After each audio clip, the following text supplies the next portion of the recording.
All right. All right. Shalom. Shalom. Yeah, with the Hebrew Israelites back again with another lesson through the spirit and power of Yahweh Hashem Yahweh Shai. Before we begin this lesson, we're going to give all honor, praise, and glory unto Yahweh, Yahweh, Bahashem, Bahasham, Yahweh Yahweh Shai, Shai, Bahashem, Sham, Racha, Ra, Kodash. Kodash. All right. Double honors to the elders and the apostles who we learned from. You already know who they are. And we want to say shalom to you, Akim out there on the highways and hedges, teaching the hopeful elect and making your body a living sacrifice. Okay. The water for your diligence, obedience, and everything you do through the spirit and power. Yahweh Hashem Yahweh Shai. All right. Salute to you, brothers, man. All right. Shalom to you, Akwaf in order, meaning you Israelite sisters that are in order. Very important. Okay. You're the only women in this world that matter. All the rest of them women out here, they're through. All right. So make sure that you be nothing like them and be conformed to the image of Yahweh Shai. All right. So shalom also to you Israelites scattered abroad that may look like these other nations. That means you Israelites that look like you might look like a so-called white man, Chinese man, Arab or whatever. But if your seed line goes back to Abraham, Isaac, and Jacob, you are indeed a Hebrew Israelite. Because this thing ain't about color, okay? We don't teach that this is about color, all right? It's about your seed line. If your seed line goes back to Abraham, Isaac, and Jacob, regardless of your appearance, you are a Hebrew Israelite. And the way we can tell who the Israelites are is through the spirit. We don't judge according to appearance. The scriptures tell us strictly not to do that, and we don't do that. We judge according to the spirit. So if you can understand this gospel and you're not offended by it, and it resonates with your spirit, then you're in tune with the spirit of the Lord. And only the Israelites can do that. Okay, this is how we sift for the elect, because the elect of Israel was scattered among all nations. All right. So we just got to put that point across as our introduction. I know we sound like a broken record to a lot of you that have tuned into our videos, but it's got to be done. All right. This lesson, we're going to basically speak about, we're going to get up to you people out there up to date with current events that are going on, because, you know, we haven't really spoken on lately on what's going on right now in the world, and there is a lot going on. And, you know, we want to touch on the fact that there's a strike about to happen October 1st among the truckers, and basically that's expected to cause a disruption in the supply chain. So, you know, the scriptures speak about famine, so we're going to speak on that and show you how this could be the big one, man. This very well could be the scriptures that we've been bringing out for a while now, coming into fruition, man. Basically, where a lot of people are going to die from starvation in this so-called first world country, man. You know, wherever you reside, whether it be UK, America, Europe, whatever. But, you know, also the war is escalating. You know, we want to speak on that. So I think first what we'll do is we're going to go ahead and play, because we'll first tackle the topic about this shipping port incident, okay? So what I'll do is I'll play a video so that it will make it more clear to you as to what's going on, so you understand where we're coming from when we're speaking about this, all right?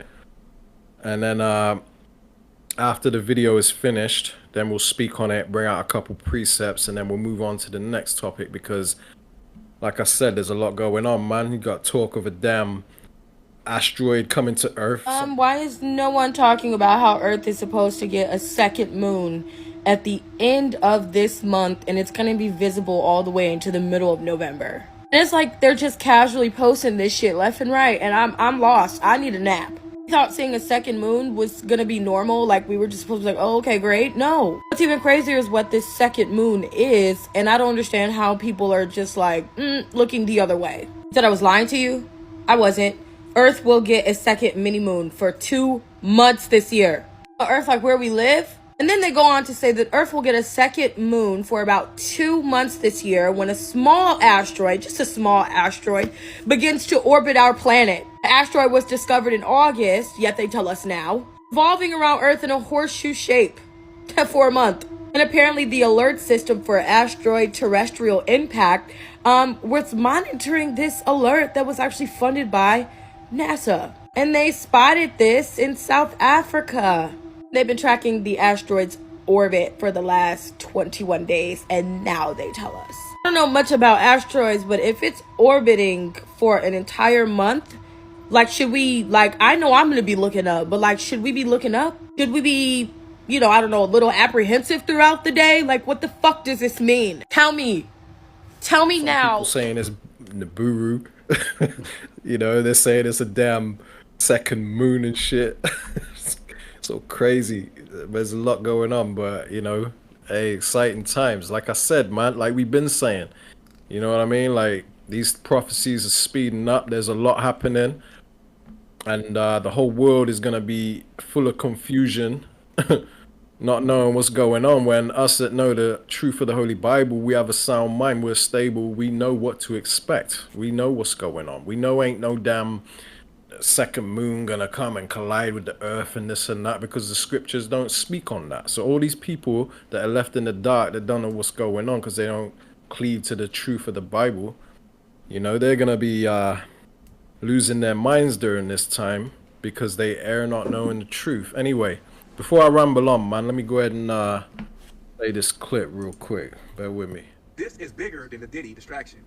While you're looking over there, right, at Diddy, and they're doing this over here, right? I bet you didn't have no idea that the ports in America will be going on strike within 5 days if they do not come to an agreement. What does that mean? It won't just be the ports in America where all your goods are shipped through. This could happen worldwide. As they're saying, the longshoremen are not happy with the deal being presented to them. Why is this important? And why are they putting all this Diddy stuff on the news and all these CEOs stepping down, knowing that the last time this happened in the 1970s, it was a 130-day strike? Do you hear me? So if you think inflation is high right now, imagine these port workers and the ports going on strike and your goods being squeezed at a time when things are already high. You don't know what's going on. Now that's important. It's not a possible strike. It's a strike. October the 1st, 45,000 ILA workers, which pretty much means the majority of the ports in our country were shut down. Major ports. And as she said, which is the truth, the ports that shut down, that will shut down October the 1st, they bring in over half of our goods. Half of the stuff we use, buy, depend on, come through these people. I told y'all I'm an indicator of how the economy is doing because we handle the majority, half of the nation, not Mobile, not Texas, half of the nation's goods. You think the economy is in a tank now? They say one day of a strike, of these people striking, just one day, will back us up 7 days for each one day. A month, devastating. And this is looking over a month. Because the things that they are stuck on, automation, the port trying to get rid of manual labor, so they don't have to pay the workers. The union is fighting to keep the workers, right? See, the union and the port are not, they're two separate entities. The port is the business. They don't have their own employees. Their employees are union workers that are contracted in to work the ships.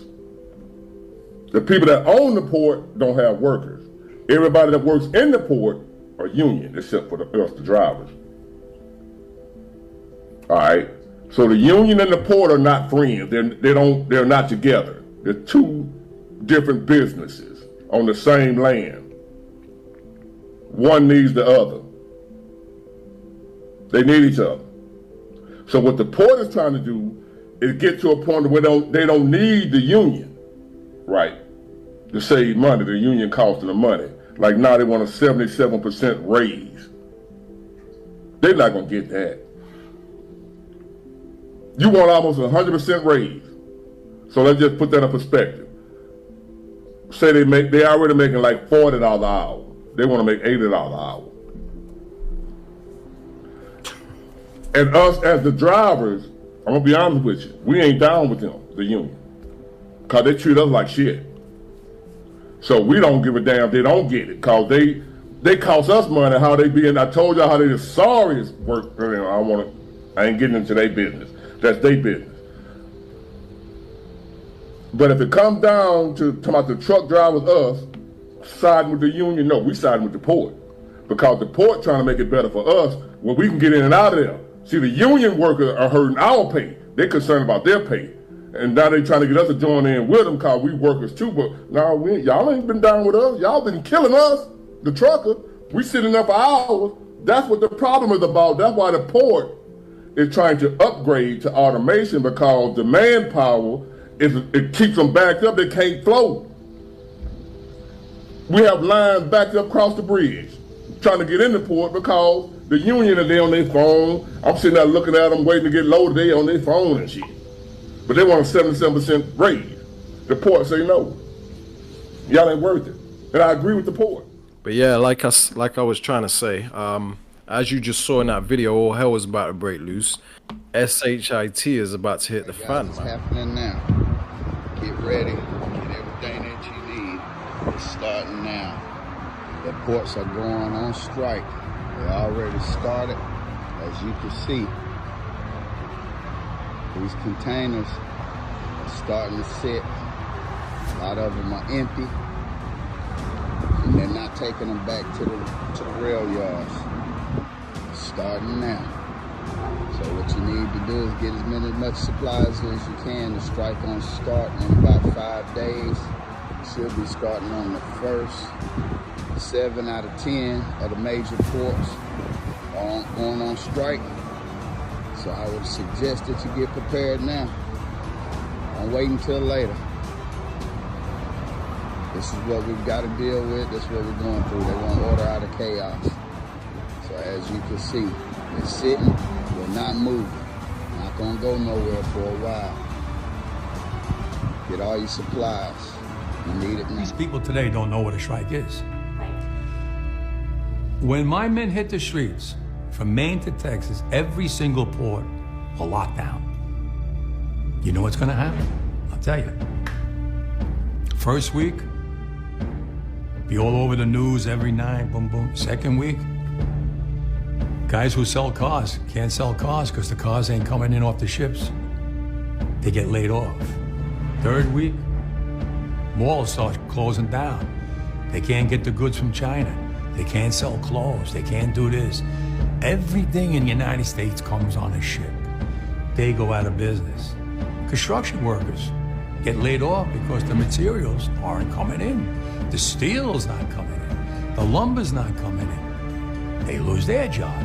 Everybody's hating the longshoremen now because now they realize how important our jobs are. Now I have the president screaming at me, I'm putting a Taft-Hartley on you. Go ahead. Taft-Hartley means I have to go back to work for 90 days. That's a cooling off period.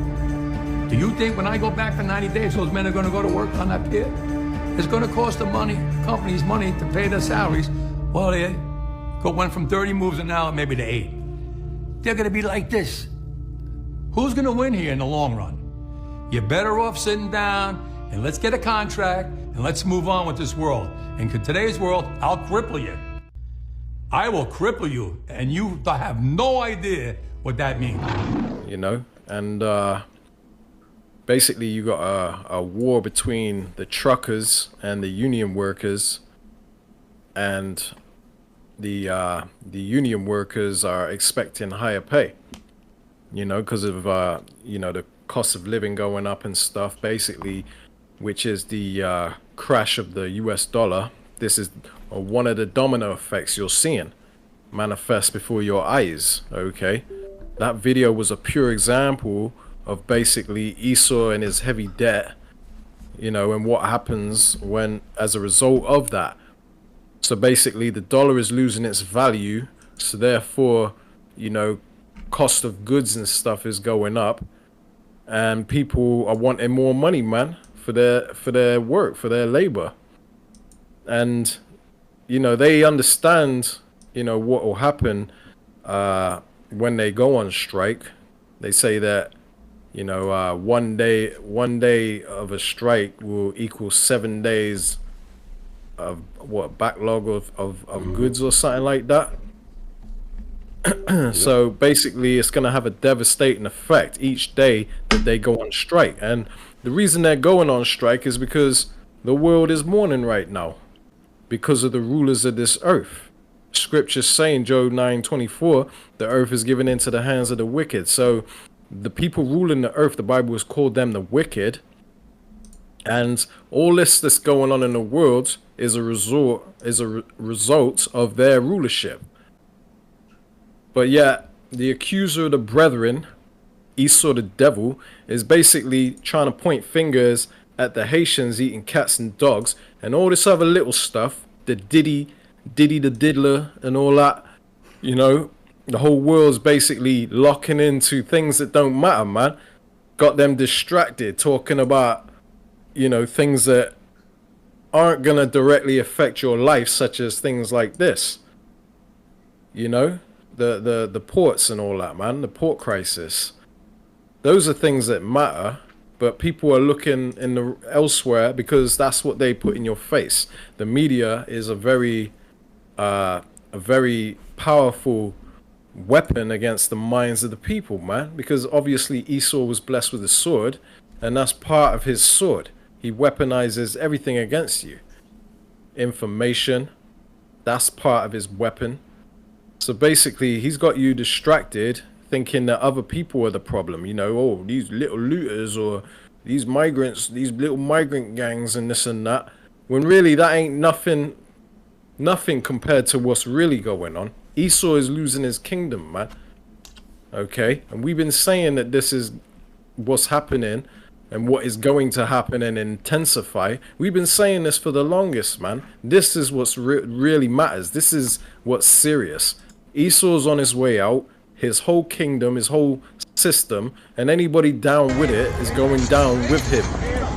You understand? So, you know, let's bust out a precept or two. Proverbs 29:2. When the righteous are in authority, the people rejoice.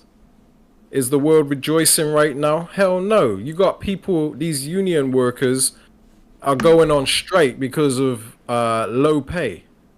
You know, they're not being paid what they think they're worth. So this is a small example of the world mourning, man, because the righteous are not in authority. If the righteous were in authority, which are the Israelites, the elect of Israel, you so-called blacks, Latinos, and Native Americans who have a foot on your neck right now, kept in the ghettos and the slums and the poorest communities of the earth right now.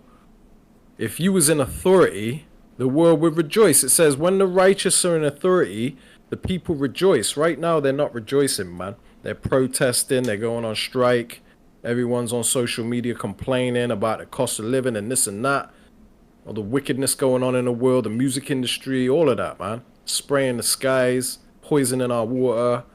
There's just so much. You can't even keep up with it. There's so much going on. But it says, but when the wicked beareth rule, the people mourn, and that's the people ruling right now. Like I said earlier, Job 9:24 says that the earth is given into the hands of the wicked. So the nation of Edom, which is the so-called white man, you know, every nation has a biblical nationality. You won't hear white man, black man, Chinese man. You won't hear that in the Bible, man. Everyone has a biblical nationality, and nationality does matter. It is biblical. Everyone is different. We're not all the same, as people like to say. That's proverbs of men. You know, that's the wisdom of this world. But it says, when the wicked beareth rule, the people mourn. So that's what's going on right now. The whole world is mourning because of these damn devils in rulership, man. The biggest terrorists on the planet. Look what they're doing in Israel right now. Bombing Lebanon.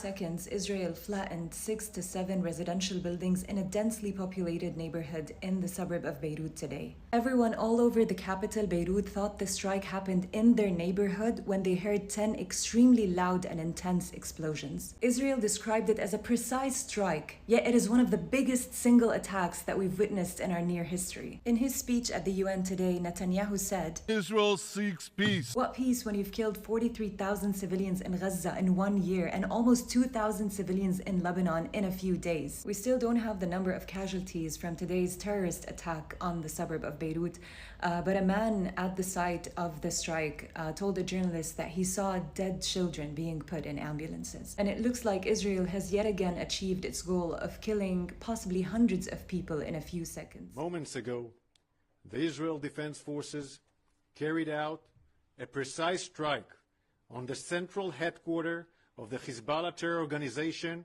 that served as the epicenter of Hezbollah's terror. Hezbollah's central headquarters was intentionally built under residential buildings in the heart of the Dakhia in Beirut, as part of Hezbollah's strategy of using Lebanese people as human shields. On October 8th, Hezbollah started attacking Israel. After almost a year of Hezbollah firing rockets, missiles, and suicide drones at Israeli civilians, after almost a year of Israel warning the world and telling them that Hezbollah must be stopped, Israel is doing what every sovereign state in the world would do if they had a terror organization that seeks their destruction on their border, taking the necessary action to protect our people so that Israeli families can leave their homes safely and securely. And what they're doing at the same time, they're doing to the Palestinians, man. They damn near wiped that whole damn country out. But yeah, Jake eating a few cats here and there because he's suffering with mental issues, mental health issues. They don't label that as mental health. They say that's the problem. Those dark people that have invaded our country, and all these Edomites, they fall for it every time because they're just they can't see past their own damn racism, man. These people are bugged the hell out.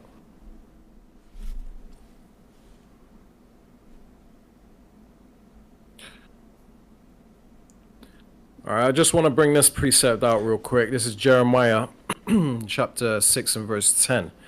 It says, "To whom shall I speak and give warning?" Right? Because this is what we're doing as watchmen of the Lord, right?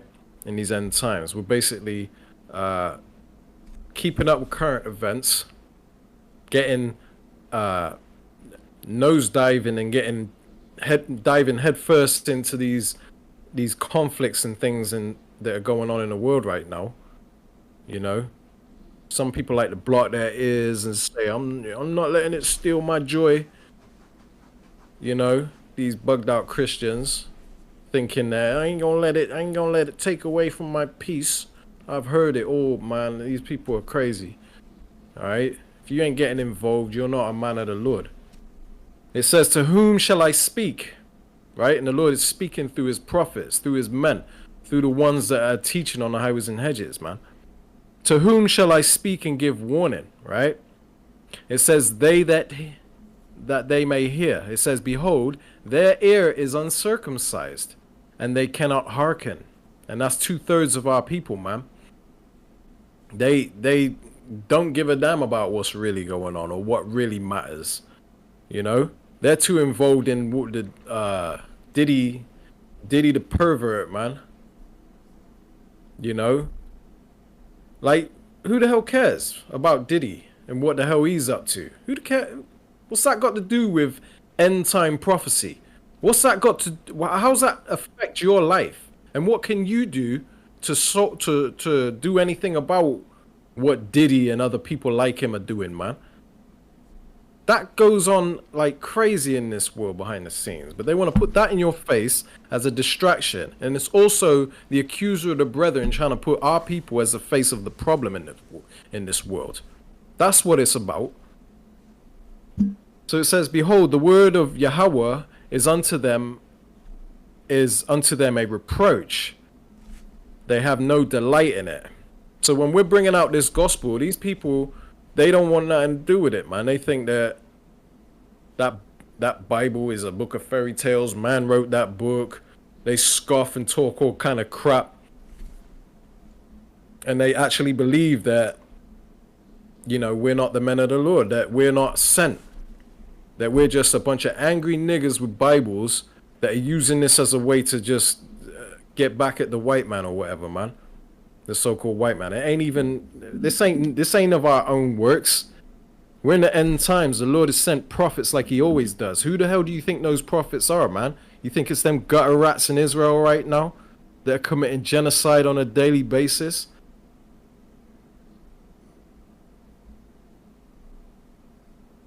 So, you know, we're set up to be watchmen in these end times, regardless if you hear or forbear. So Habakkuk 2:1 says, I will stand upon my watch and set me upon the tower.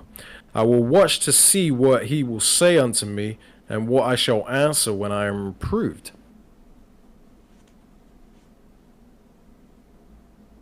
All right. So we're watchmen. That's the point of that precept. And it says, and Yahweh answered me and said, write the vision and make it plain upon tables, right? Talking about the Bible. It says that he may run that readeth it. So the Bible is here for those that are able to understand it, to basically, you know, get themselves ready to prepare, man, to be protected, basically. To cleave to the Lord, who is our only protector in these end times, basically. To know the right way to salvation. Because Christianity ain't got the answers. So it says, and Yahweh answered me and said, write the vision and make it plain upon tables. So this is what we do when we bring out these videos. We back up what we're saying with articles or memes and news clips and anything that can go toward opening your eyes and making it very clear for you to understand. For instance, the MOTB, Mark of the Beast, right? You got a lot of false prophets in these end times, which was prophesied to happen. We also bring that out to make it plain upon tables, make it very clear for you to understand that there are false prophets among us that call themselves Hebrew Israelites, wearing purple and gold and wearing spiked fancy garments looking like the Legion of Doom. You know what I mean? You got all kind of bugged out false prophets in these end times claiming to be the men of the Lord, man. But you'll know them by their fruits, right? So it says, and Yahweh answered me and said, write the vision, make it plain upon tables, that he may run that readeth it. You know, MOTB, it's clear what that is. And we're bringing out certain things showing you the progress that they're making with the Elon Musk Neuralink or the RFID microchip and all that.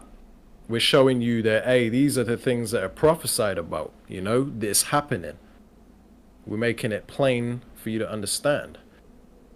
And it says, and this is the point right here, Habakkuk 2 and 3, for the vision is yet for an appointed time, but at the end it shall speak and not lie. So the prophecies, the vision is the prophecies. So the things that we're speaking about, famine, you know, the mark of the beast, the World War III, we've been speaking about these things for a long time, but now you're seeing it happen right before your eyes. And we're bringing out articles showing you that this is what we've been talking about. It's happening. You can't deny that the Bible ain't real. You can't say the Bible ain't real. We're making it plain upon tables, just as these precepts are saying, man. So it says, but at the end it shall speak and not lie, right? It's dead obvious. It says, though it tarry, wait for it, right? Because we've been prophesying about this for a while. It says, because it will surely come, it will not tarry. So these things will come to pass no matter how crazy it sounds. When we speak about certain things like, what is it? Spaceships are coming to deliver the elect around the world, you know? That sounds like craziness, and even to this day, people might think that sounds crazy, but that's how we're getting delivered. They do exist, they are real, and they are the vehicles of the Lord. That's what the angels fly around in.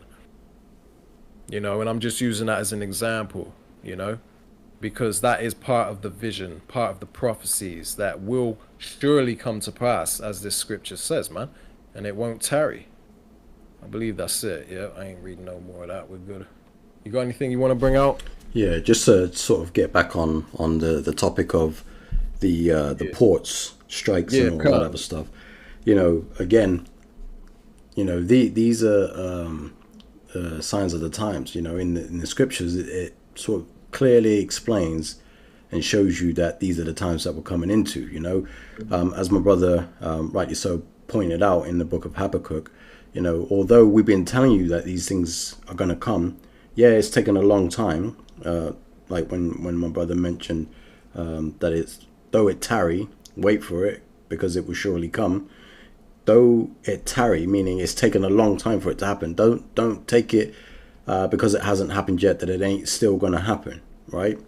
You know, it's on the Lord's time. It ain't on our time. We can't say, oh yeah, it's gonna happen in the year 2000 and that's it. You know, no, the Lord didn't want it to happen in the year 2000. That's why it's been here we are today, the year 2024. You know, 24 years after the year 2000, and we're still bringing out these prophecies. Just because we haven't, you know, it didn't happen in the year 2000, doesn't mean that it ain't happening. But look what's happened in the last 24 years. You know, quite a lot is built up to this point, and now we're on the verge of World War III. You know, we're on the verge of famine. We're on the verge of, you know, the MOTB. You know, we're on the verge of Yahushua coming back. We're at the doors, right? I wanted to bring this out because you know, I think it's relevant to bring out because the scriptures clearly state, you know, what is going to happen. So there's these strikes, right? You know, the brother in that video that we were watching to begin with, he was going into the fact that, you know, it's going to be the biggest strike that this place has had in years, right? And, you know, like so many things can come of that, right? And one of the things being, you know, famines, right?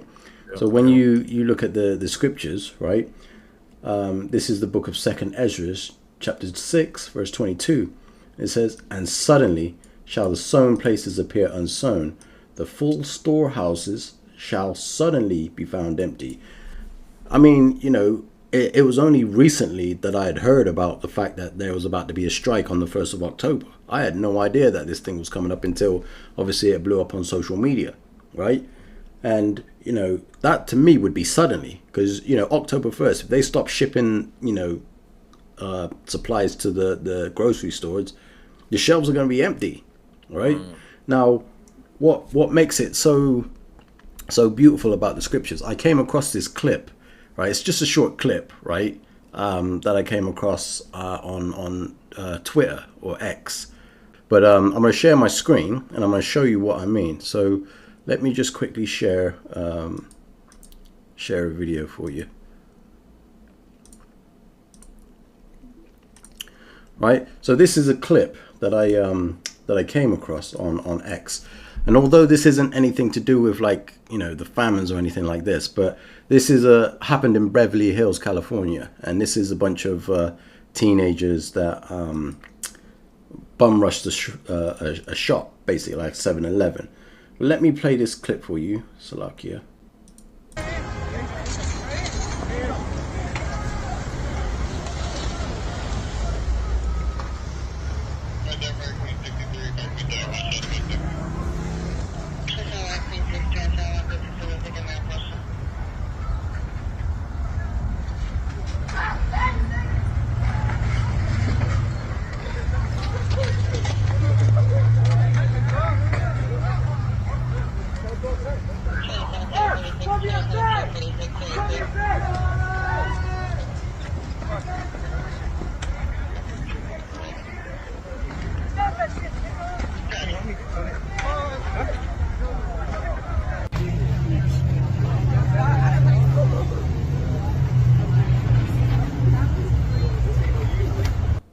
Right, so as you can see from a small scale, right, this is a bunch of teenagers just bum rushing a convenience store to basically rob it of all its sweets and candy and potato chips and crisps or whatever. You know what I mean? This is on a small scale. Now imagine, right, when the full storehouses are found empty, right, and there's no food anywhere, there's no, you know what I mean, no supplies in the store. That a situation like that, you can see how volatile that can be. This is in a time where they have food and you know, groceries in an abundance, you know, so to speak. Although it's expensive, in an abundance, they have this, right? Now, from that small little scale, you can see how an empty store shelf would turn into something extremely violent. You know, people that have no food, people that are starving, people that are hungry. You know what I mean? And this is the times that we're coming into, and it says, you know, and suddenly shall the sown places appear unsown, right? And it says, and the full storehouses shall suddenly be found empty. Now you see how they all bum rush the store, right? Now imagine the storehouses are empty. These people like this are still going to need to eat. So what do you think they're going to do? They're going to search out the vulnerable, the weak of society, and they're going to go after them. You know, people storing up food and all this other stuff. You're going to see like the times, like, you know, descending further and further into chaos. You know, these are all signs and part of the prophecies that we've been warning you about, right? So this is why we do these lessons and we show you these clips, because, you know, through the Spirit, we can see these things happening and how they would escalate. And you can even judge that for yourself. You can see that, you know, how easy the situation can turn volatile, you know? But I wanted to bring that out because, again, it goes into the fact that, you know, we're getting closer and closer to the famines, right? And, you know, this port strike can be a catalyst for that. You know how that's going to affect the economy. You know, you don't know how that's going to affect, you know, everything in general. You know what I mean? Like, you got this war that's about to kick off, and obviously, Lord willing, we'll get in a bit more into that shortly. But, you know, you got this war about to kick off. So, you know, oil prices, gas prices are going to go through the roof. The economy is about to take a big, massive hit. And it's to the point now, can the economy sustain another hit like that? You know, another big hit where, you know, everything's gone up and nobody can afford anything. You know, it's only a matter of time before, you know, something as small as a port strike can, you know, it's like a dominoes, you know, the domino effect. Everything starts, you know, one domino falls and then the rest start collapsing. Just like the banks, when the banks, what was it? Silicon Valley Bank went under, and then shortly after, all the other banks started collapsing. You know, we're on a thin thread. You know what I mean? Yeah, there's a lot happening. You know, it's lines up with the title of this lesson. You know, there's a lot going on. You know, and you know, we can't sleep like others do, man. We gotta be on our watch. We gotta be sober. We gotta be vigilant, man. We gotta understand the times we're living in. You know, this ain't the time to be, like we've been saying time and time again. This ain't the time to be trying to start a business or trying to build a house or something. You know, you're in the wrong spirit if that's your mindset. You know, but yeah, man. You know, you got the election coming up, and that's gonna cause civil war. You know, and that's another thing that's gonna cause chaos. The chaos is coming regardless, because that's what the elites want, and they're stirring society in that direction because they're gonna bring the order through the chaos, man. They're gonna round people up, put them in prisons. They expect a lot of people to kill each other over, you know, when there's no food in the stores. It's gonna be violence in the street. So a lot of people are gonna die from bloodshed and starvation, just as the scriptures state. Okay. And then, you know, they're gonna come with the order, which is the microchip. Okay, they're gonna put the MOTB in your body, and you're all gonna be tracked, controlled. You know, money is a control system. It's a debt slave system. It's a Ponzi scheme, to where, you know, you're basically working 2-3 jobs just to stay above float. But hey, this MOTB, mark of the beast, what they're getting ready to implement on society, That's the way they're stirring this. That's the direction they're stirring society. And when it happens, because it is part of the vision, it is for an appointed time, and it is their end game, their order out of chaos, order ab KO. When that happens, then you ain't got no little lemonade stand. You ain't got no yard sales. You ain't got no loaning money to people. You ain't got no little side hustles. You know what I mean? That's strict control over your life, man. That's slavery 2.0. You think you're a slave now to this debt system, to this beast system? You ain't seen nothing yet, man. This is gonna be slavery on crack. And you got a lot of false prophets out there that ain't taking it serious, and they're not warning their congregation, and they're not telling them the correct prophecies. They're not giving them the correct breakdown, and great punishments coming toward them, man. You know? I got a precept on that, actually. Let me bring that out real quick. Right. So this is Jeremiah 6. I read this earlier, but I'm going to read it again because there's more meat on this. Right?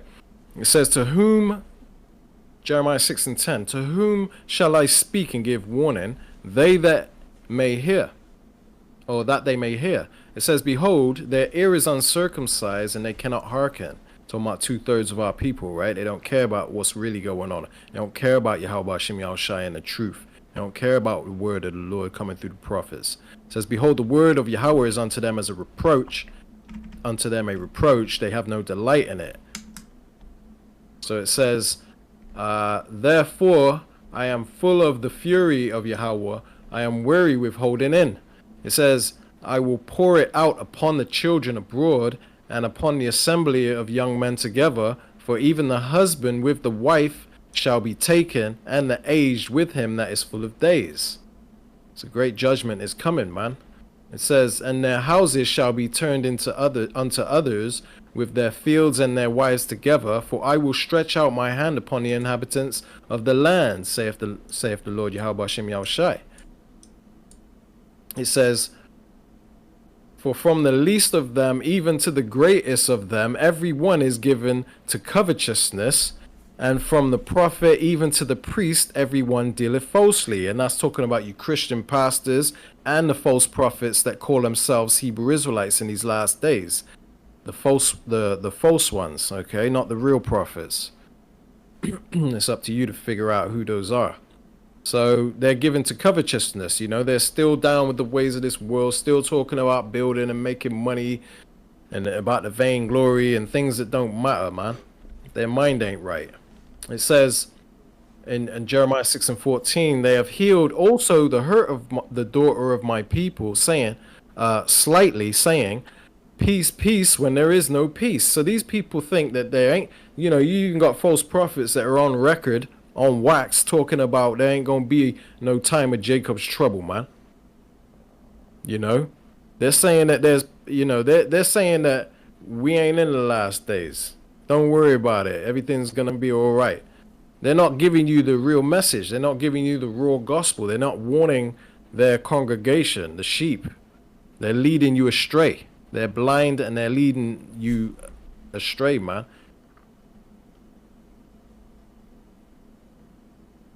It says, were they ashamed when they had committed abomination? Nay, they were not at all ashamed, neither could they blush. Therefore, they shall fall among them that fall.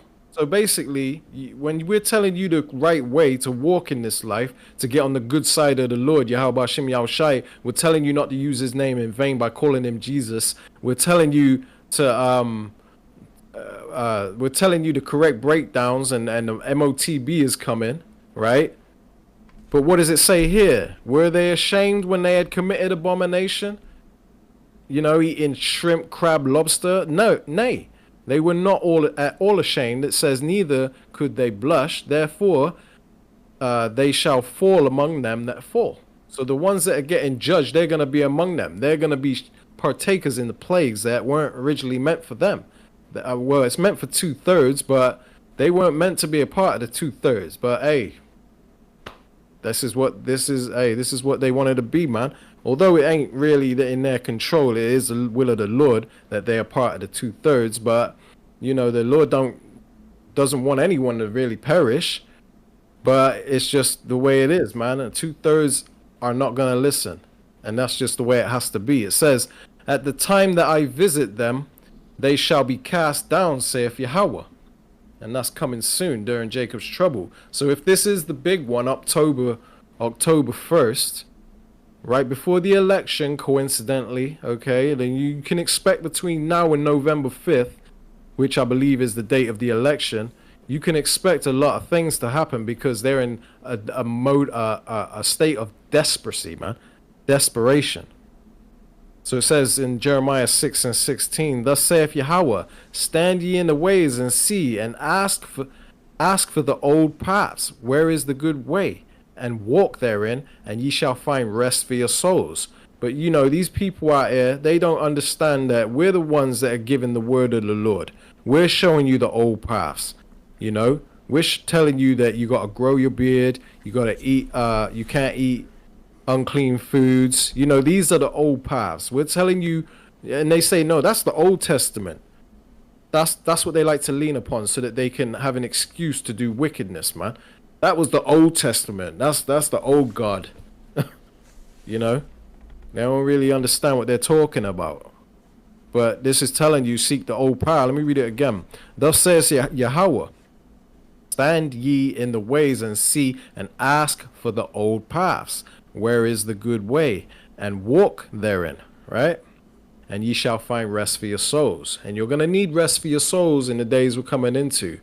A lot of you don't take things serious until it's right there on your doorstep. And by that time, it's going to be too late, man. It says, but they said, we will not walk therein. So this is what 2/3 of our people, which are prophesied to be destroyed, are saying.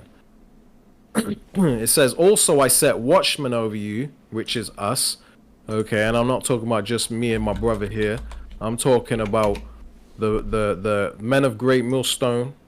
Okay, the elders and the apostles of Great Millstone, and the ones that are affiliate camps that are teaching the same doctrine. All them other camps that ain't teaching the same doctrine, they're not the ones that the Lord is talking about. They're not the watchmen. It says, also I set watchmen over you, saying, hearken to the sound of the trumpet, which we're doing now. We're telling you things are about to get real. Listen, pay attention. Pay attention to the sound of the trumpet. It says, but they said, we will not hearken, we won't listen. Therefore, hear ye nations, and know, O congregation, what is among them.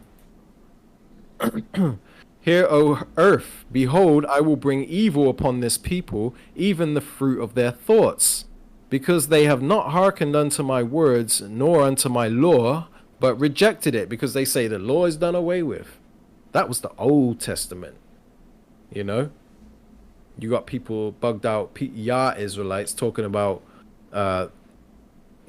blaspheming the name of the Lord, and then they stumble at certain prophecy, certain vital parts of the scriptures, dealing with like the sea lion of the Father and stuff like that. You know? So they reject the words of the Lord, man. The pure doctrine. It says, alright, I'm gonna leave it there actually. I think the point is made. Yeah, alright, so you know, not to make this lesson too long, I don't want to drag it on too long. Lord willing, you've made it this far, but you know, these are serious times, man. So we're gonna switch topics because, you know, we've already spoken about the famine that's coming eventually, and you know, whether or not this October 1st is the big one or not, whether this is the straw that breaks the camel's back, we don't know, but it's sure looking like it could be. So, you know, we got to take these things serious, whether or not it is gonna be serious, because if the protests, if the strikes go on for a long time, then that's when you know it's really serious. But if it only goes for like 1 or 2 days, you know, and it's not as serious as it seems, then it, you know, it is what it is. But the famine is gonna come one way or another. But all we're saying is that this could possibly be it. So you just gotta treat it as if it is it? Because, you know, you don't You want to never be know. caught off guard, man. Yeah, you never know, man. You never know. Yeah, the day of the Lord comes as a thief in the night. You know, you don't want Yeah. to be caught slipping. Yeah. You A know. lot of people thinks things are sweet right now. They think everything's fine because they still can go to their 9 to 5. They still can eat and all that. Still can go walk their dog and they're safe. And the women can jog in their little skimpy shorts or whatever. Yeah, at And they night. think everything's sweet. Yeah. But them days are coming to an end soon, man. Life is about to change, like drastically, and it's gonna catch a lot of these people that are asleep off guard. But we're gonna speak about the war now. We're gonna bring out a article, a clip, and then we'll pause it here and there and speak on it. All right, just to show you, you know, that side of what's going on. You know, that side of chaos that's coming, man.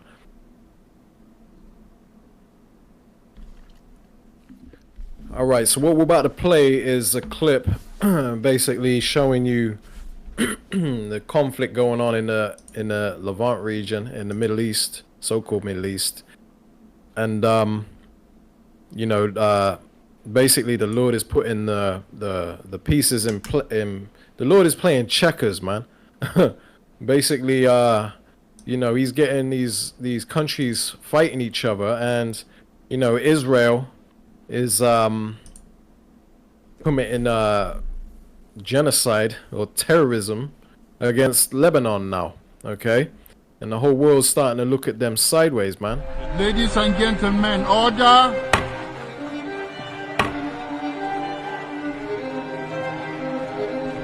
Order.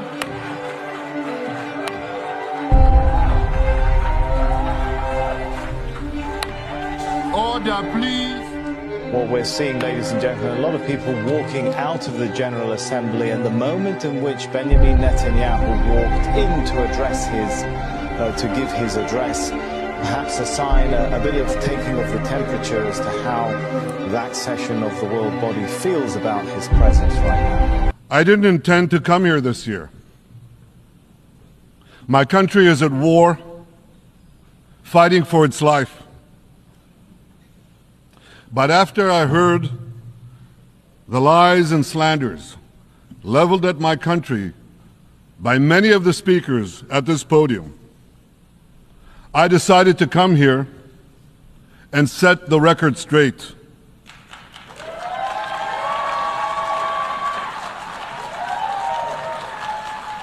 I decided to come here to speak for my people, to speak for my country, to speak for the truth. And here's the truth. Israel seeks peace. Israel yearns for peace. Israel has made peace and will make peace again. You know, we'll pause this as it goes along and speak on it, bring out a few precepts, and Lord willing, you edify us. So check this video out.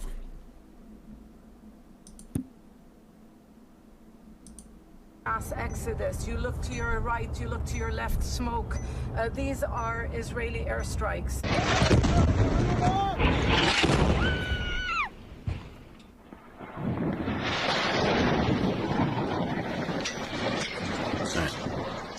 Israel has launched a barrage of airstrikes across Lebanon, and they've killed more than 490 people and hurt more than 1,000 others. This was the deadliest day of conflict in Lebanon since 2006. Fearing an outbreak of a larger regional conflict, the Pentagon says it will send additional U.S. troops to the Middle East. Israel says its warplanes struck 1,300 Hezbollah targets, attacking what it says are caches of weapons, including rockets and drones. The IDF claims the weapons are inside residential buildings embedded among civilians. Lebanon's health ministry says 90 women and children were among those killed. Say Israelis. Yo, I'm just gonna pause it there for a sec. But man, you got to laugh at the excuses that you know these Israelis use. It's like every time they bomb what looks like a residential area, they always proclaim it's like a Hamas stronghold or something like that. And you know, you heard it there. You know, however many women and children were killed. Like, They just bomb indiscriminately. Now, I just want to quickly get a scripture. And they always say they always try to play the good, like they're the good guy, because you had Benjamin, not a JEW, Benjamin Netanyahu, nada, talking about, well, we gave him warning to get out of the area and stuff before we tear your land up, you know. So they play like they're innocent, man. And I don't know how much time he gave them, but he basically had all these targets that he said that Hezbollah was hiding weapons and stuff, and it's basically an excuse to basically destroy completely destroy their cities, man. I have a message for the people of Lebanon. Israel's war is not with you. It's with Hezbollah. For too long, Hezbollah has been using you as human shields. It placed rockets in your living rooms and missiles in your garage. Those rockets and missiles are aimed directly at our cities, directly at our citizens. To defend our people against Hezbollah strikes, we must take out those weapons. Now, starting this morning, the IDF has warned you to get out of harm's way. I urge you, take this warning seriously. Don't let Hezbollah endanger your lives and the lives of your loved ones. Don't let Hezbollah endanger Lebanon. Please, get out of harm's way now. Once our operation is finished, you can come back safely to your homes. Major story unfolding overseas tonight has this question attached to it. Has the leader of Hezbollah been killed? A major and devastating Israeli airstrike targeting the leader of Hezbollah. The airstrike demolishing Hezbollah headquarters in Beirut. Tonight, Israeli intelligence saying the buildings were destroyed where they believe that leader was, but there has been no confirmation either way. The U.S. says it had no advance warnings of this attack, and if that leader has been killed, the question now, what could come next? What Iran is already suggesting. Ian Panel in Beirut again tonight. Tonight, the question still unanswered in the Middle East. Was the leader of Iranian-backed Hezbollah killed in a massive Israeli strike in Beirut? A series of bombs ripping through a residential area in the south of the city. Israel says it was a Hezbollah stronghold, home to underground bunkers housing its headquarters. Two Israeli sources telling ABC News the target was the group's widely revered leader of 32 years, Hassan Nasrallah. The Biden administration quick to distance itself from the strikes. I can tell you the United States had no knowledge of or participation in the IDF action. Defense Secretary Lloyd Austin saying he was speaking on the phone with Israel's defense secretary as the attack unfolded. The United States was not involved in Israel's operation. We had no advance warning. The attack just 1 hour after a fiery speech at the UN General Assembly in New York by Israel's Prime Minister Benjamin Netanyahu, calling the UN a, quote, swamp of anti-Semitic bile, and dismissed a ceasefire plan pushed by the US and others. Don't let Nasrallah drag Lebanon into the abyss. We're not at war with you. We're at war with Hezbollah, which has hijacked your country and threatens to destroy ours.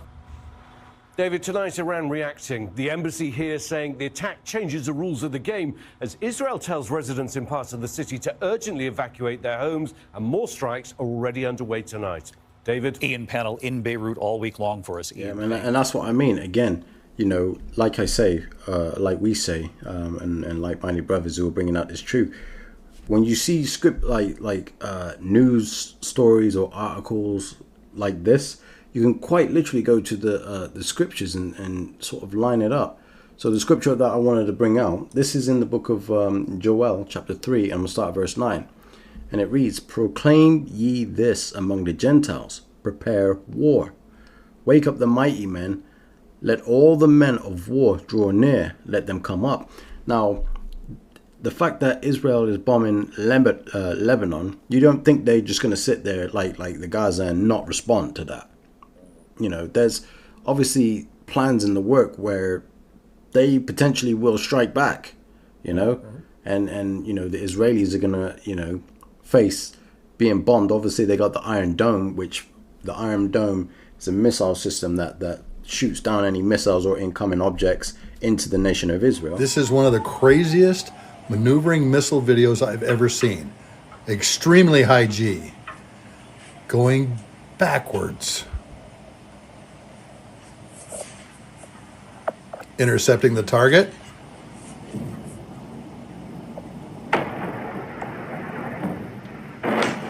And then the boom. Welcome to Israeli morning. Look, you see it in live. You have to understand. Kids, women, people, civilian dying over here every day. Every day. This is live images. And I don't care if I'll die over here, but you need to understand what we're going through over here. This is on top of our heads every day. Right? But again, like, this is something that we're starting to see through the scriptures, right? So I'm going to keep reading. This is verse 10. It says, beat your plowshares into swords and your pruning hooks into spears. Let the weak say I am strong. So these nations that, are surrounding Israel, they are now in a position where they're going to be sort of spending more money on their military capabilities. They're going to be spending more money on conventional weapons to strike back against Israel. I mean, you can imagine, like, you're a sovereign nation, and all of a sudden you got a neighboring country which you don't quite, see, get along with, now bombing residential areas and then proclaiming, oh yeah, there's terrorists in that area, and they're hitting innocent, well, I'd say innocent, but civilians, basically. They're hitting civilians, women and children, especially, the defenseless. You know what I mean? Like, so, the men of war, or the men that, join the army, they're going to be looking for some payback. Let the weak say I'm strong. Israel's, got America as their main ally. Now these nations like Lebanon, they're going to be fighting against America essentially, because once Israel starts getting cornered and beat, America's going to step in, and that's again you start to see that the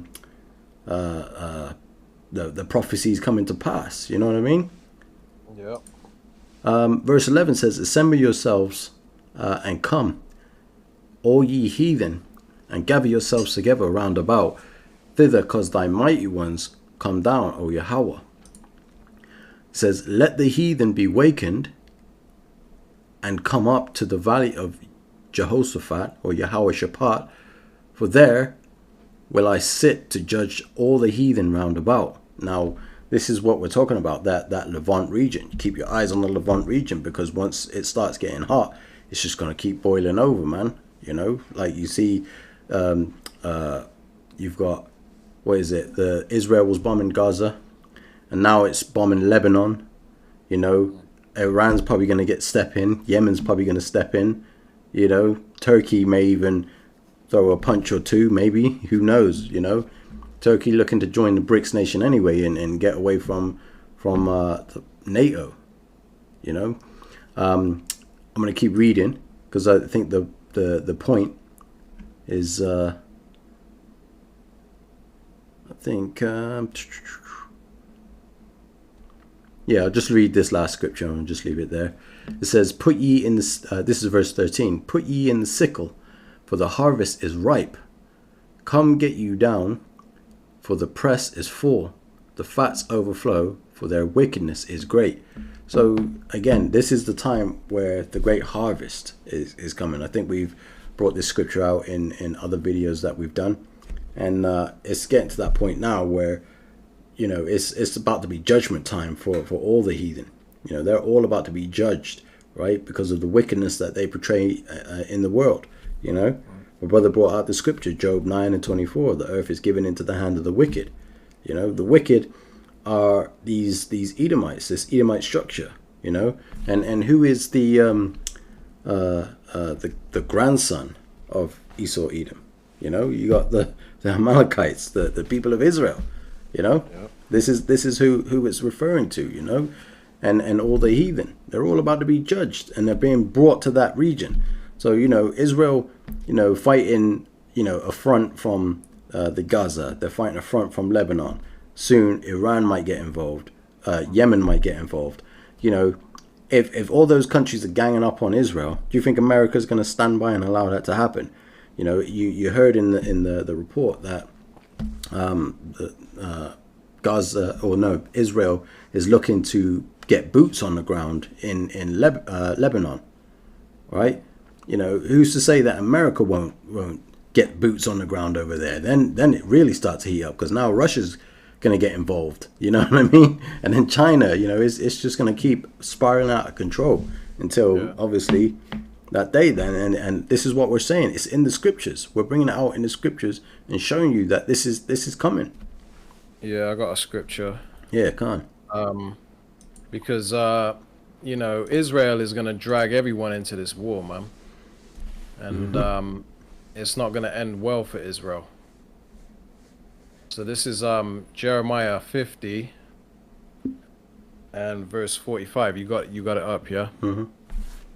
It says, "Therefore hear ye the counsel of Yahweh that he have taken against Babylon." Babylon is America. "And his purposes that he have purposed against the land of the Chaldeans." It says, "Surely the least of the flock shall draw them out." So, you know, this talking about these Amalekites, man, these fake JEWs living in our land right now, claiming it's theirs.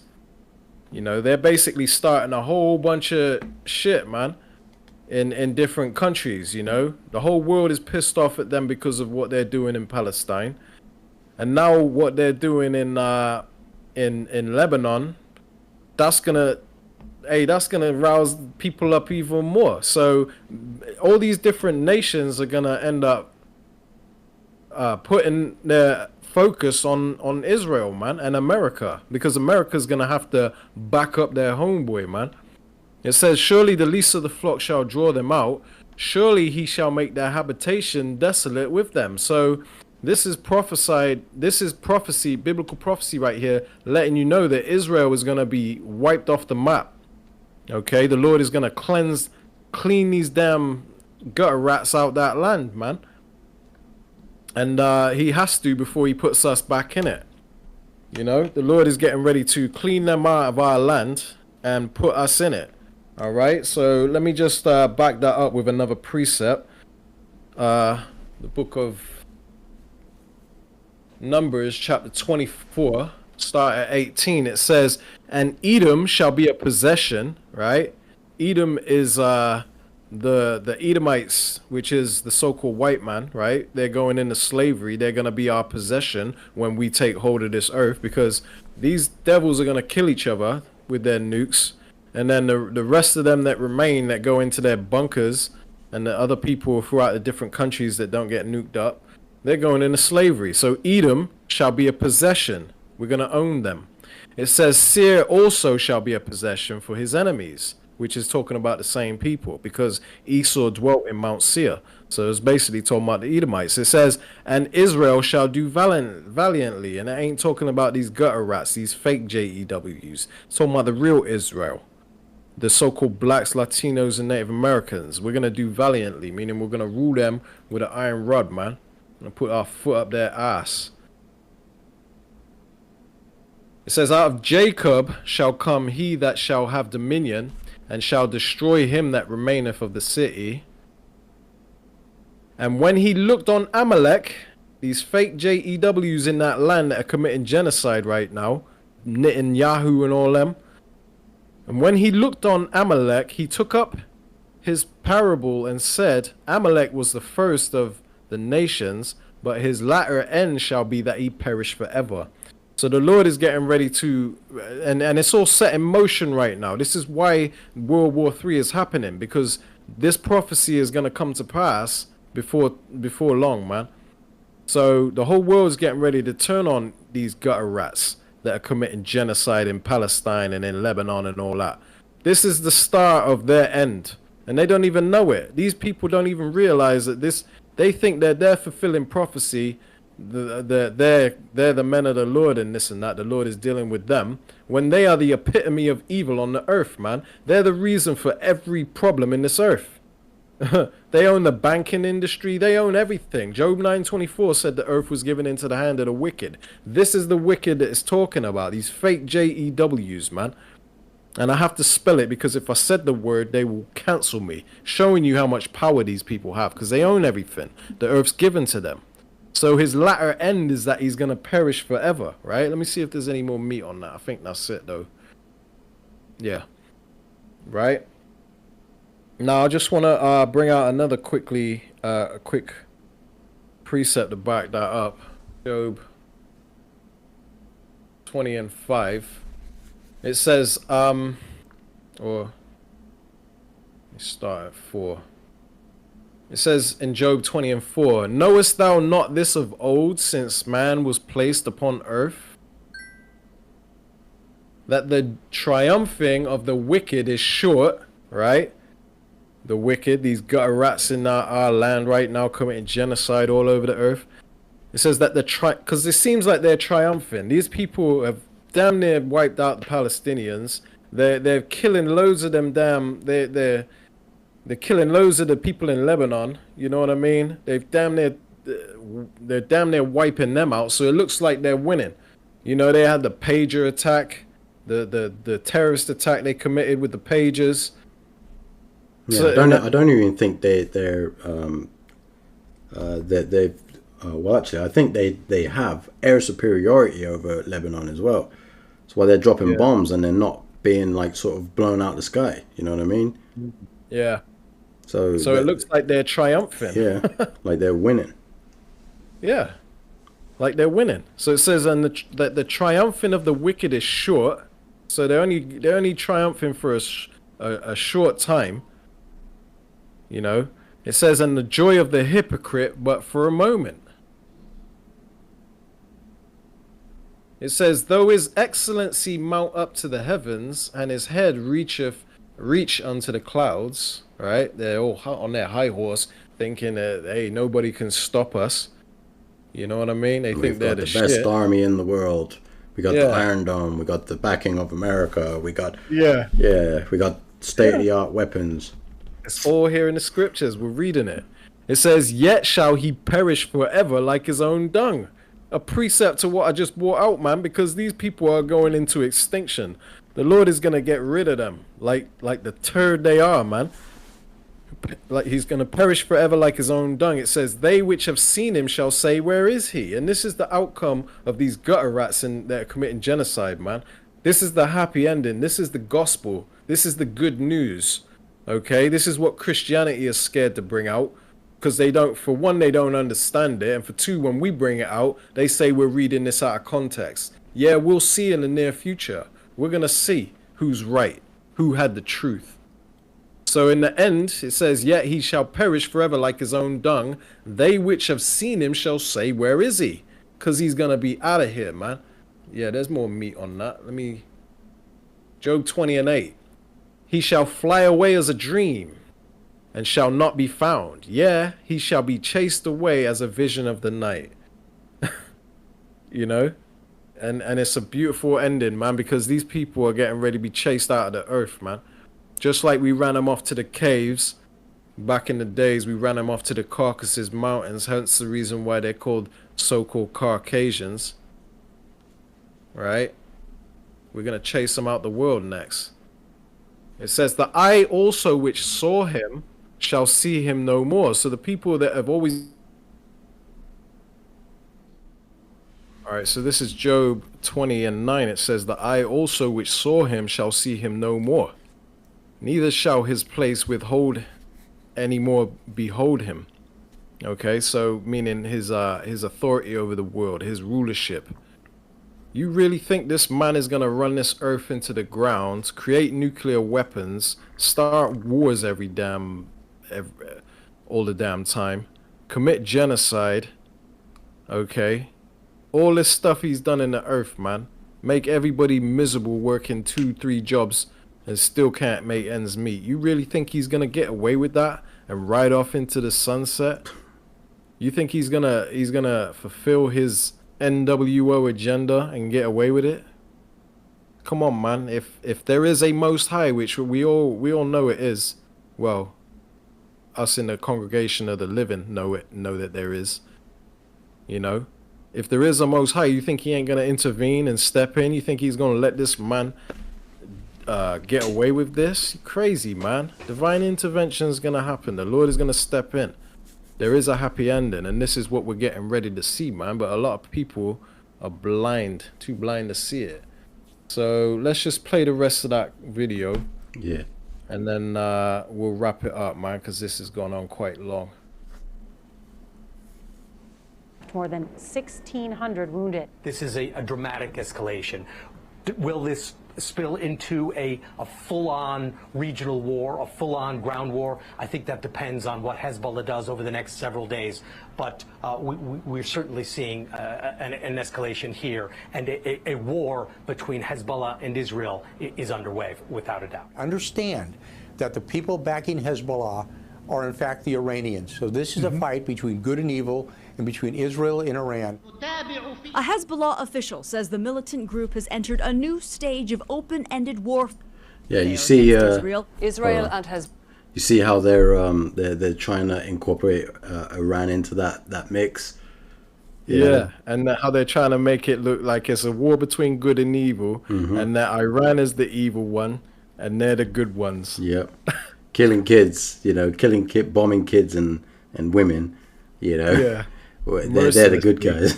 But they're the good guy. You can look in their eyes. You can look in these devils' eyes and tell they're not the good guys. They're the epitome of evil. Do you really think the devil that the Bible's talking about is going to have a horn and a tail, horns and a tail? Look in the eyes of these people. That's the devil the Bible's talking about. These people got a nerve, man. 144. Call Allah Yahweh Shim Yahushai. Yeah, call Allah Yahweh Shim Yahushai. Nice.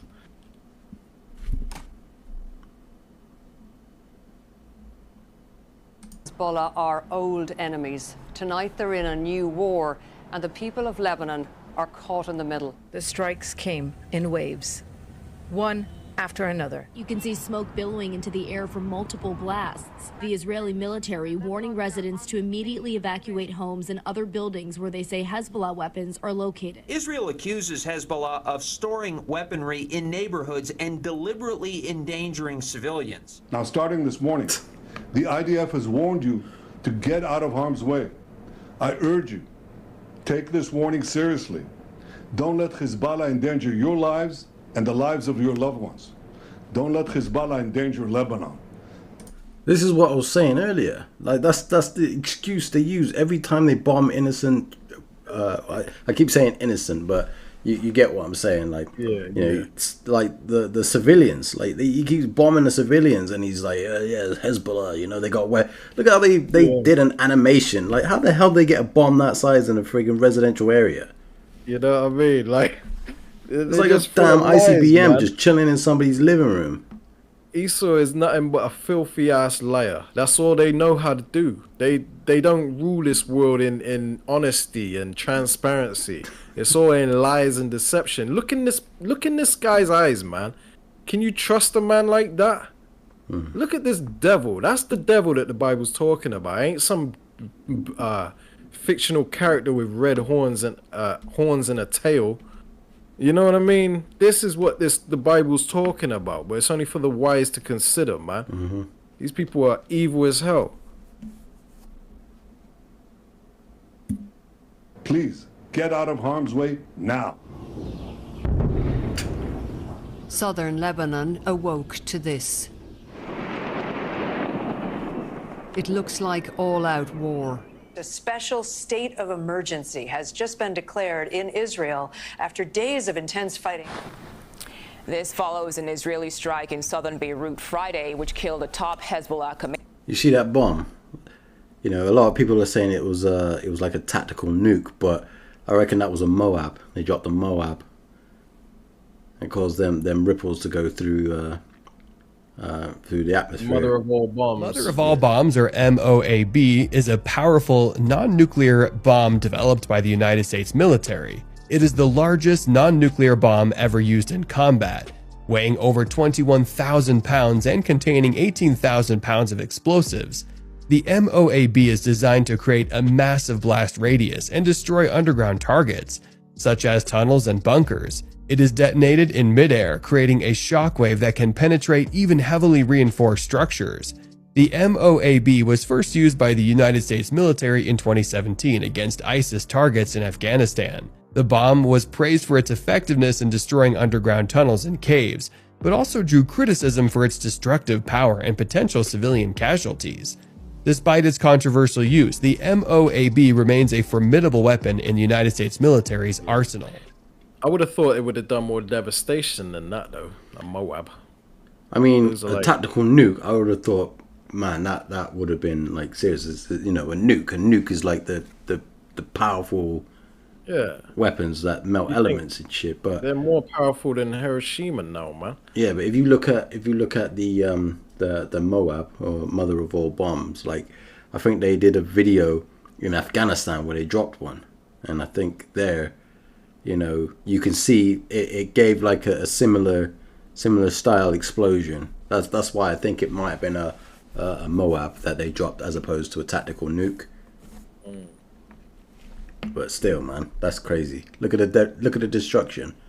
Mander. In this residential neighborhood in northern Israel, the peace is fleeting. Yeah, that's them getting firing payback. war rockets into Israel after already launching more than 150 over the weekend. When we heard the explosions, I was a bit fearful, more than usual. We are used to it, but it seems really serious this time. Fears of a wider war in the region now growing. The Pentagon says the U.S. is sending a small number of additional U.S. military personnel in light of the increased tension. Tactically, this is a move upwards. This is an escalation of that conflict, which is regional and could become global. So really, this is a conflict with Iran. It's interesting that Hassan... Yeah, it's lucky if I keep pausing it, but you hear what you just said. It could be regional, could become global. Yeah, that's the least of the flock drawing them out. He's drawing out the whole globe. Yep. He's gonna lead all these countries into World War III, basically, man. I mean, this is the start of World War III. Like all the a lot of countries are at war, but it ain't to the point that it ain't nowhere near what it's gonna be. Yeah. This is why we're here, to give the warning, because it's gonna get devastating, man, and it's gonna hit your doorstep. And you think about it, right?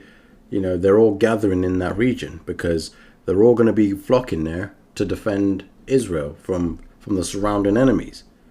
You know, like, you know, and again, that's why, you know, starting with the elder apostle Tahar, he was saying, keep your eyes on the Levant region. That's the Levant region right here. Like, look, that's how you know we're getting closer in prophecy to it all, you know, us being at the end, you know. Once Like World we War brought Three, out. in the midst of World War Three, that's when your Yahushua is showing up. Yeah. You know, and obviously you had that report out in space where some asteroid course corrected and it started coming towards the Earth. I don't even know what's going on with that. And then you know, Signs in the heavens. yeah, signs in the heavens, exactly that. man. It's like that video you posted where that girl was just sat there, you know, chilling with her friends, and all of a sudden the sky lit up green and that big comet like flew right over her head. You know what I mean? Yeah. Like, That's how the day of the Lord's gonna sneak up on yeah, these people. exactly. Yeah, You man. know?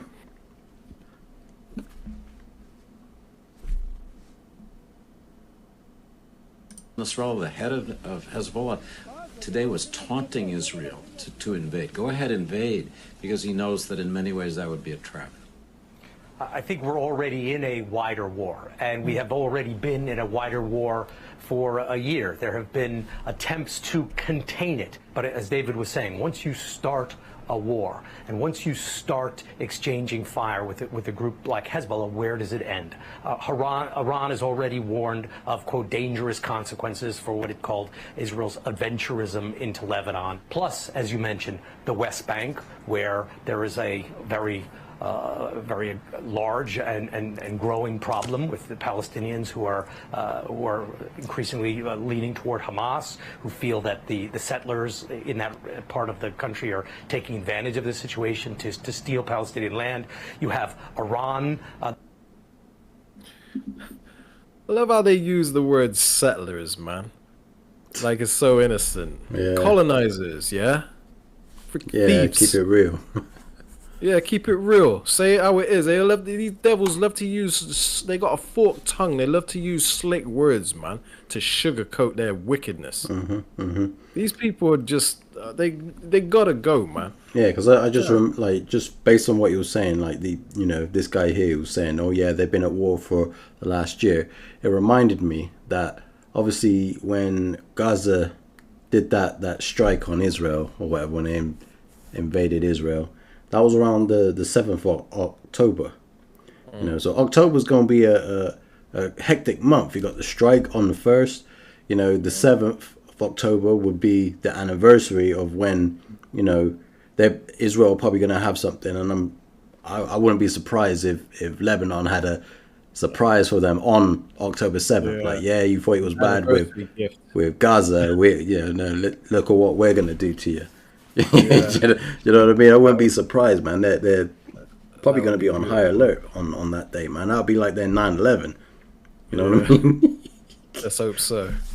Hey, prophecy, but it's man. interesting. We're just sitting back, eating popcorn, and watching these devils kill each other. Yeah, I Because feel like that at the Michael end of the Jackson day, meme where he's just in the cinema eating popcorn. Yeah. Watching. At the end of the day, we're not picking sides. We're sitting back and enjoying the show, and that's the right spirit to be in, man. Let these heathen fight each other, okay? This ain't nothing to do with us.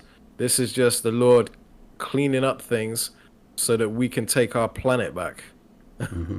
Because the world was created for the elect of Israel, for the nation of Israel. Okay, and the Lord's putting everything back in order, and this is the way it has to happen, man. All of this that's going on is for the greater good. It's bad now, but it's gonna result in peace on earth.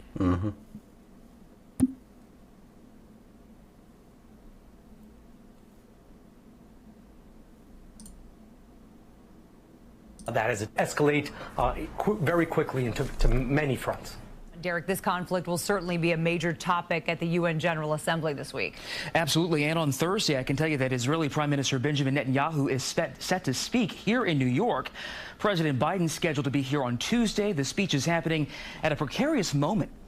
Israel's Army Chief of Staff says it's targeting combat infrastructure that Hezbollah has been building for the past 20 years and preparing for the next phases. But the big question is, those next phases will include a ground invasion. Nora? There are many questions tonight. Chris Livesay, thank you very much.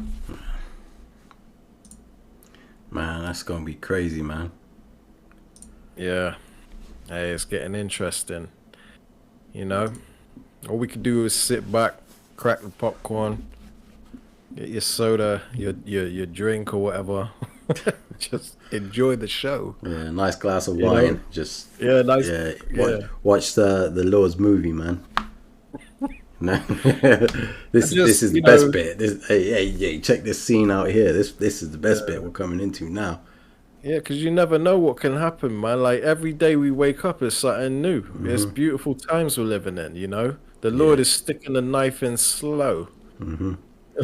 But just understand this: you have to be prepared for the times that we're about to witness. Like, because it's all good and well. We're sitting here, making these videos and sort of, saying, look, that's their business. Leave it to them. But eventually, it's going to go global, and everybody's going to get drawn in. It'll be the hour of temptation before we know it. And we're all going to be tried. Yeah, because the thing is, Esau's losing his power over the earth, right? This is the reality of the situation. And he's like, you damn monkeys ain't going to sit there and just, act a fool, listen to rap music, twerk, and you ain't getting involved. You know what I mean? You ain't going to sit there and just do what you want while we're here doing all the work and getting killed on the battlefield. So Esau's like, we're going to make you feel the pressure too. And basically, it's the devil coming down on us having great wrath because he knows he has a short time, pursuant to Revelations chapter 12 and verse 12, King James Version. You can check that out. But the scriptures say that he's coming down on us having great wrath. So you best believe he's gonna bring chaos to where we're all feeling the crunch, man. Cause he's going through hell right now, you know. Let me bring out one more quick precept actually. Speaking on that. What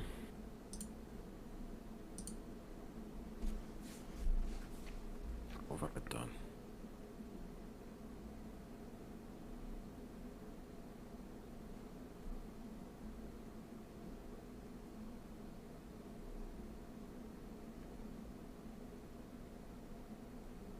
This is Job 20 and 22. It says, in the fullness of his sufficiency, he shall be in straits. Right? So right now, Esau is in the fullness of his sufficiency. This is what it's talking about. He's at the peak of his kingdom. Okay? This man's got artificial intelligence now. You know? He's got roadways, internet, airports, cities all built up. You know, this man's at the peak of his kingdom, okay? Peak of his rulership. That's the fullness of his sufficiency. And it says during this time, he will be in straits. Straits is a position of difficulty. This man is fumbling his kingdom, man. He's got all kinds of shit going on. He can't keep up with it. He's just got problems left, right, and center, man. Everything's falling apart. And it says, every hand of the wicked shall come upon him, because nobody's happy. When it says the wicked, it's not talking about Esau in this particular precept. It means those that are oppressed by Esau, which is all nations. So everybody, basically the laborer, the taxpayer, the people that are catching hell in this world, man, they're all going to come upon these devils because they realize that they're nothing but a bunch of genocidal, lion-ass maniacs. So every hand of the wicked is coming upon him, man. So I'll read on a little bit and then we'll close it out. It says, Job 20 and 23, when he is about to fill his belly, right? Basically fulfill his NWO agenda where he puts a microchip in your body. Okay. It says, the Lord shall cast the fury of his wrath upon him and shall rain it upon him while he's eating. And that's these nukes, these ICBM nuclear missiles. Basically, when he's about to fulfill his New World Order agenda, which is about to happen at any moment during the midst of all this conflict, the Lord is getting ready to rain them nukes upon him, man, while he's eating, while he's fulfilling his NWO agenda, man, when it looks like he's about to win, basically. It says, he shall flee from the iron weapon, and the bow of steel shall strike him through. That's them nukes. It says it is drawn and come off out of the body. Yeah, the glittering sword come off out of his gall, right? The glittering sword is another word for the nukes, because that's what it appears like when it's going in the sky. It's like a glittering sword with the flames coming out the back. Like a sparkler or whatever, a glittering sword. So it says, the glittering sword cometh out of his gall. That's their missile silos. And it says, terrors are upon him. So this devil is shitting himself. All right, all darkness shall be hid in his secret places, a fire not blown, which is you know, the fusion reaction, I think, where they split the atoms and stuff, and that's what causes the radiation and from the heat from the nukes. That's the fire not blown. So it says the fire not blown shall consume him. It says, it shall go ill with him that is left in his tabernacle. These people that ain't got no bunkers, man. Might as well read this last precept here. It says, the heaven shall reveal his iniquity. You know, and that's the satellites in the internet through YouTube. You know, we're bringing out his wickedness on the internet, you know. And also the heavens is talking about the elect, you know, the ones that are in the know, the prophecies, the prophets, the watchmen. We're revealing the crimes of this devil, showing you that he is the devil, proving with scripture and through his track record that he's the devil. So it says, the heavens shall reveal his iniquity, and the earth shall rise up against him. So, you know, the every hand of the wicked shall come upon him, basically. Just like I just read You know, the earth is rising up against them. Not only that, but the land itself, the animals hate this devil. Everyone realizes that this man has got to go. His spirit ain't right. You know, he's not in tune with nature. I'll leave it there. I ain't gonna beat a dead horse, man. You got anything you want to say before we close out? No, I think the point's been made. Yeah. Yeah, it's just you know, keep your eyes on the Levant region and just be prepared for you know, the hour of temptation, which is fastly approaching us. Right, just be, you know, ready to just put your trust, your faith in the Lord, and know that the Lord is going, you know, is going to help us out in those situations. Scriptures say, you know, the Lord never put anything on your shoulders that you are unable to bear. You know, you got to keep that in mind. You know, whatever you're going through, you know, just know the Lord ain't putting, you know, something on your shoulders that you can't handle. Everybody's trial is going to be different, but you just got to endure. You know, we're almost there. We're almost out of here. That's right. Yeah, man. You know, because it's our only hope. The things that are coming to this earth is going to be devastating, and we're going to need the Lord's protection. We can't. There's no way we can survive what's coming to this earth by our own means, man. We need the Lord. We need divine intervention, okay? And the prophets are telling you what you got to do to find the Lord. You got to call on the correct name. You got to cleave to the right prophets, because there's many false ones out here leading you astray. You know? So, you know, Lord willing, you got edified through this lesson and others like this, and that you're getting your stuff together, getting your house in order, man. All right? Because, hey, this is the time we're in. Time to get serious. Ain't time to be thinking about college and careers and houses and stuff, man, and businesses. This ain't that time. Recognize the time you live in, and this is time to get off the couch and get serious about your salvation, all right? So we'll close it out here. All right, Lord willing, you've been edified through this lesson. We're going to give all honor, praise, and glory unto Yahweh, Bahashem, Yahushai, Bahashem, Racha, Kodash. Shalom.